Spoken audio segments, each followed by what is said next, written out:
आज अपन पढ़ने वाले हैं विभिन्न प्रकार के हार्मोन। ठीक है ना, हार्मोन गायनिकोलॉजी के अंतर्गत अपन पढ़ेंगे विभिन्न प्रकार के हार्मोन।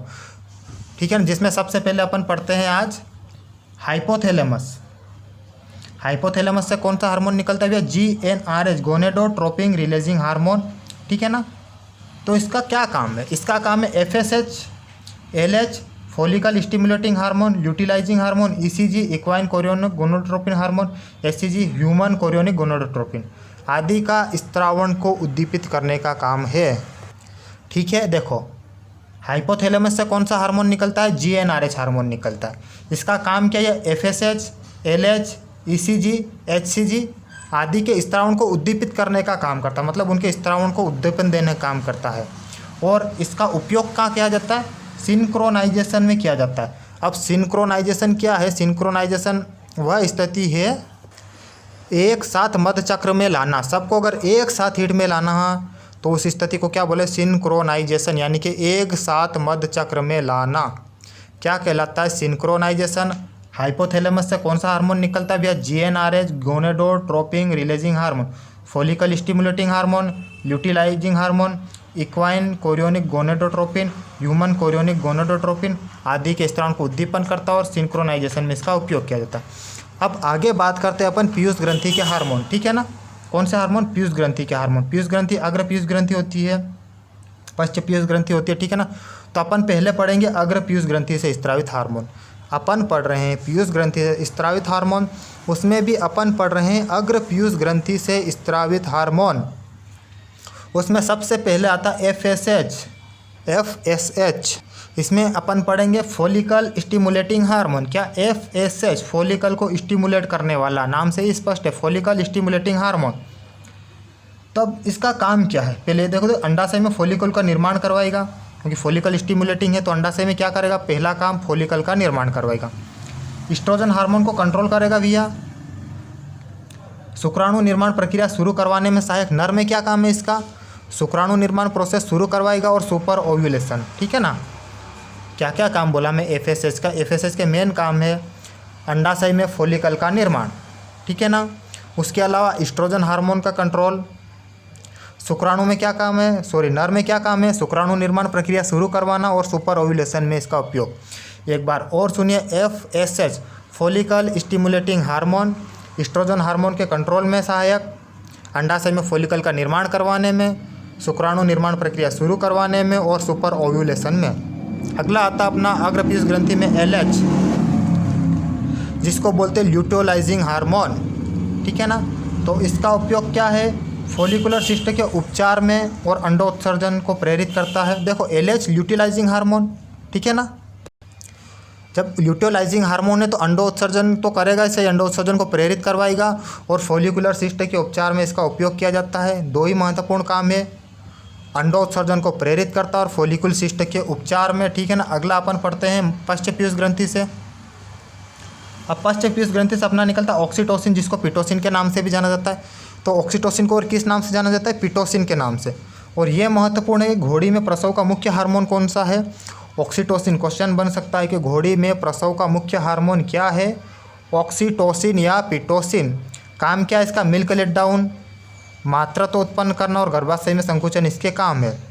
मिल्क लेट डाउन करवाता है भैया, और पशु के अंदर मातृत्व की भावना जागृत करना। ठीक है ना, ये काम, और गर्भाशय में संकुचन करवाता है प्रसव के समय, और प्लेसेंटा को बाहर निकलने और प्रसव के समय गर्भाशय का संकुचन जरूरी होता है। ठीक है ना, तो गर्भाशय में संकुचन करवाने का काम है। मिल्क लेट डाउन हार्मोन है, मातृत्व के गुण उत्पन्न करता है और घोड़ी में प्रसव का मुख्य हार्मोन है। यह महत्वपूर्ण है, ऑक्सीटोसिन घोड़ी में प्रसव का मुख्य हार्मोन है। अगला अपन पढ़ते हैं अब ओवरी के हार्मोन।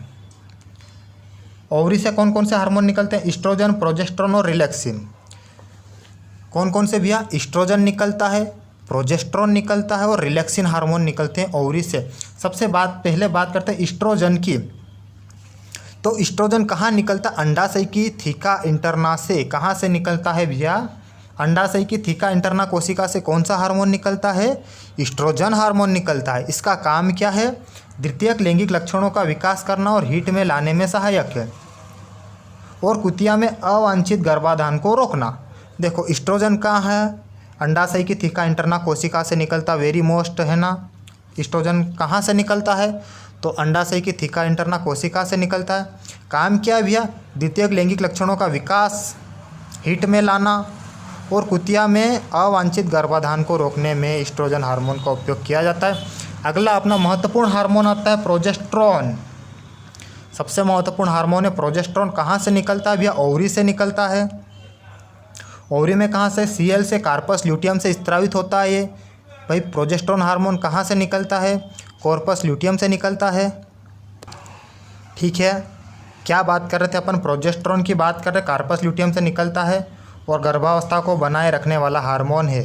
अब प्रोजेस्टेरोन के बारे में एक बात और सुनिए, घोड़ी और ईव, ठीक है ना, मेयर और ईव, EWE और मेयर, MARE, मेयर और ईव में गर्भाशय में कार्पस ल्यूटियम से जो प्रोजेस्टेरोन हार्मोन निकलता है ना, वो पूरे गर्भकाल तक आवश्यक नहीं है। इसके स्थान पर प्लेसेंटा से स्रावित प्रोजेस्टेरोन हार्मोन उपयुक्त होता है।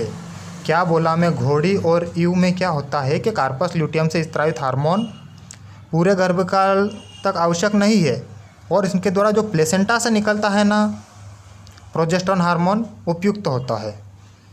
समझिए एक बार और, मेयर और ईव में कार्पस ल्यूटियम से स्रावित हार्मोन प्रोजेस्टेरोन हार्मोन पूरी गर्भावस्था तक आवश्यक नहीं होता है। इसके स्थान पर प्लेसेंटा से स्रावित प्रोजेस्टेरोन हार्मोन उपयुक्त है। एक बार और सुनिएगा इसको, मेयर और ईव में कार्पस ल्यूटियम से स्रावित हार्मोन, ठीक है ना, घोड़ी और ईव में कार्पस ल्यूटियम से स्रावित प्रोजेस्टेरोन हार्मोन पूरी गर्भावस्था तक आवश्यक नहीं होता। इसके स्थान पर प्लेसेंटा से स्रावित प्रोजेस्टेरोन हार्मोन उपयुक्त है। मेयर और ईव में कार्पस ल्यूटियम से स्रावित प्रोजेस्टेरोन हार्मोन पूरी गर्भावस्था तक आवश्यक नहीं है। इसके स्थान पर क्या, प्लेसेंटा से स्रावित हार्मोन उपयुक्त है। सीधी सड़ बात शॉर्टकट में कि प्लेसेंटा से स्रावित प्रोजेस्टेरोन हार्मोन उपयुक्त है। किसके लिए, घोड़ी और ईव के लिए प्लेसेंटा से स्रावित प्रोजेस्टेरोन हार्मोन उपयुक्त है, याद रखिएगा, ठीक है ना।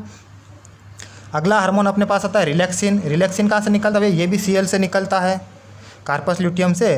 तो रिलैक्सिन हार्मोन क्या करता है, जन्म नाल के समय सर्विक्स को शिथिल करता है और कुतिया में गर्भावस्था को बनाए रखने वाला, ये महत्वपूर्ण क्वेश्चन बन सकता है कि कुतिया में गर्भावस्था को बनाए रखने वाला हार्मोन कौन सा, रिलैक्सिन। जबकि अदर एनिमल में गर्भाशय को बनाए रखने वाला हार्मोन प्रोजेस्टेरोन। कुतिया में गर्भावस्था को बनाए रखने वाला हार्मोन रिलैक्सिन, अदर एनिमल में गर्भावस्था को बनाए रखने वाला हार्मोन प्रोजेस्टेरोन, ठीक है ना। रिलैक्सिन हार्मोन कहाँ से निकलता है, सीएल से निकलता है, कॉर्पस ल्यूटियम से। सर्विक्स को शिथिलन करने का काम जन्मनाल और सर्विक्स दोनों को शिथिल करता है, और कुतिया में प्रेगनेंसी मेंटेनेंस बोले तो गर्भावस्था बनाए रखने वाला हार्मोन रिलैक्सिन। आगे बात करते हैं अपन, ठीक है ना। अगला हार्मोन अपने पास आता है टेस्टिस। टेस्टिस से कौन सा हार्मोन निकलता है, टेस्टोस्टेरोन निकलता है, जिसको एंड्रोजन भी कहा जाता है। क्या बोल रहा हूँ मैं, अब टेस्टिस से कौन सा हार्मोन निकलता है, टेस्टोस्टेरोन निकलता है, जिसको एंड्रोजन भी कहा जाता है। अब इसका काम क्या है, वृषण की लेडिंग कोशिकाओं से स्रावित होता है। महत्वपूर्ण बात बोली, टेस्टोस्टेरोन कहाँ से निकलता है, तो वृषण की लेडिंग कोशिकाओं से। इसका काम क्या है, नर में द्वितीयक लैंगिक लक्षणों का विकास करना। देखो टेस्टिस से कौन सा हार्मोन निकलता है, टेस्टोस्टेरोन। वो टेस्टिस में भी कहाँ, वृषण की लेडिंग कोशिकाओं से निकलता है। कौन सी कोशिकाओं से टेस्टोस्टेरोन नामक हार्मोन निकलता है, तो लेडिंग कोशिकाओं से। इसको एंड्रोजन भी कहा जाता है और नर में द्वितीयक लैंगिक लक्षणों का विकास करता है, ठीक है ना। कुतिया में आभासी गर्भावस्था के उपचार में भी इसका उपयोग किया जाता है, ठीक है ना। देखो टेस्टिस से टेस्टोस्टेरोन, वृषण की लेडिंग कोशिकाओं से द्वितीयक लैंगिक लक्षणों का विकास, और कुतिया में गर्भावस्था बनाए रखने वाला हार्मोन है ये। अगला अपने पास आता है प्रोस्टाग्लैंडिन हार्मोन। कौन सा, प्रोस्टाग्लैंडिन कहाँ से, जिसको PGF2 अल्फा गर्भाशय से स्रावित होता है। प्रोस्टाग्लैंडिन PGF2 अल्फा यह कहाँ से निकलता है, गर्भाशय से निकलता है। क्या बोल रहा हूँ मैं, प्रोस्टाग्लैंडिन जो PGF2 अल्फा गर्भाशय से स्रावित होता है, इसका काम क्या, ल्यूटोलाइसिस करवाता है ये, ठीक है ना। ल्यूटोलाइसिस क्या होता है, सीएल को रिग्रेस करना, ठीक है ना। क्या बोल रहा हूँ मैं, ल्यूटोलाइसिस, सीएल को रिग्रेस। सीएल को रिग्रेस करना क्या कहलाता है, ल्यूटोलाइसिस। सीएल को रिग्रेस करना ल्यूटोलाइसिस कहलाता है। सिंक्रोनाइजेशन ऑफ स्ट्रेस, ठीक है ना, ये तो मैंने बता ही दिया, एक साथ सबको हिट में लाना। और ल्यूटोलाइसिस Cl को रिग्रेस करने का काम किसका है? प्रोस्टाग्लैंडिन PGF2 अल्फा कहाँ से निकलता है? गर्भाशय से निकलता है। नेक्स्ट बढ़ते अब अपन आगे की ओर। आगे बढ़ते अपन कुछ प्लेसेंटा से हार्मोन भी निकलते हैं, ठीक है ना। प्लेसेंटा के हार्मोन PMSG, HCG, कौन कौन से निकलते हैं? PMSG और HCG। PMSG का फुल फॉर्म क्या है? प्रेग्नेंट मेयर सीरम गोनेडोट्रोपिन, ठीक है ना। प्रेग्नेंट मेयर सीरम गोनेडोट्रोपिन, इसको ECG के नाम से भी जाना जाता है। ECG यानी कि इक्वाइन कोरियोनिक गोनेडोट्रोपिन। देखो PMSG को और किस नाम से जाता है? ECG के नाम से जाना जाता है, equine chorionic gonadotropin, pregnant mayor serum gonadotropin. अब क्या काम है इसका? गर्भित घोड़ी के फिटल एंडोमेट्रियम ग्रंथि से 40 से 120 दिन में स्रावित होता है। कहाँ से निकलता है भैया? PMSG जो गर्भित घोड़ी है ना, उसके फिटल के एंडोमेट्रियम भाग से। कब? 40 से 120 दिन के बीच में। क्या बोल रहा? PMSG गर्भित घोड़ी के फिटल एंडोमेट्रियम ग्रंथि से 40 से 120 दिन में। काम क्या इसका? FSH के समान। जो काम FSH हार्मोन के हैं वही PMSG या ECG के हैं। अगला अपने पास आता है HCG, ह्यूमन कोरियोनिक गोनेडोट्रोपिन। क्या बोला? Human chorionic gonadotropic. ये भी प्लेसेंटा से स्रावित होता है। अब इसका उपयोग का जो प्रेग्नेंट महिला होती है उसके मूत्र में परीक्षण के समय मिलता है। जब गर्भित महिला का मूत्र परीक्षण करता है उस समय अपन को कौन सा हार्मोन देखने को मिलता है? HCG देखने को मिलता है। इसका काम क्या है? LH के समान। तो इतना ध्यान रखें, प्लेसेंटा से कौन कौन से हार्मोन निकलते हैं? PMSG जिसको ECG भी कहा जाता है, और HCG human chorionic gonadotropin, pregnant mayor serum gonadotropin जिसको इक्वाइन कोरियोनिक गोनेडोट्रोपिन भी कहा जाता है। PMSG गर्भित घोड़ी में निकलता है 40 से 120 दिन में फिटल की एंडोमेट्रियम ग्रंथि से। और HCG क्या होता है? जब प्रेग्नेंट महिला मूत्र की जांच करते हैं तो उस समय ये उसमें मिलता है, ठीक है।